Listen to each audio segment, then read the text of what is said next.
11th sum. ஒரு கடிகாரம் தற்போது 5:25 PM நேரத்தை காட்டுகிறது எனில் 1 மணி நேரம் 3 நிமிடங்களுக்கு முன்பு நிமிடமுள்ளுக்கும் மணிமுள்ளுக்கும் இடையே உள்ள கோணம் யாதுன்னு கேட்டிருக்காங்க. இப்போ 5:25 PM அதுல வந்து 1 மணி நேரம் 3 நிமிடம் கொடுத்துருக்காங்களா. அப்போ 1 மணி நேரம் 3 நிமிடம் மைனஸ் பண்ணா நமக்கு என்ன கிடைக்கும்?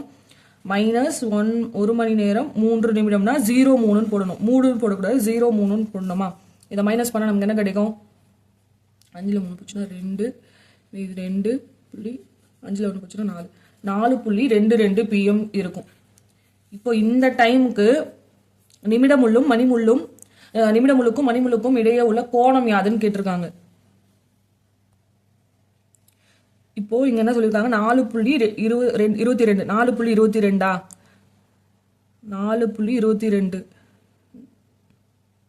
4னா சின்ன முள் வந்து எங்க இருக்குமா? 4க்கு நேரா. 22னா பெரிய முள் வந்து இங்க இருக்கும்.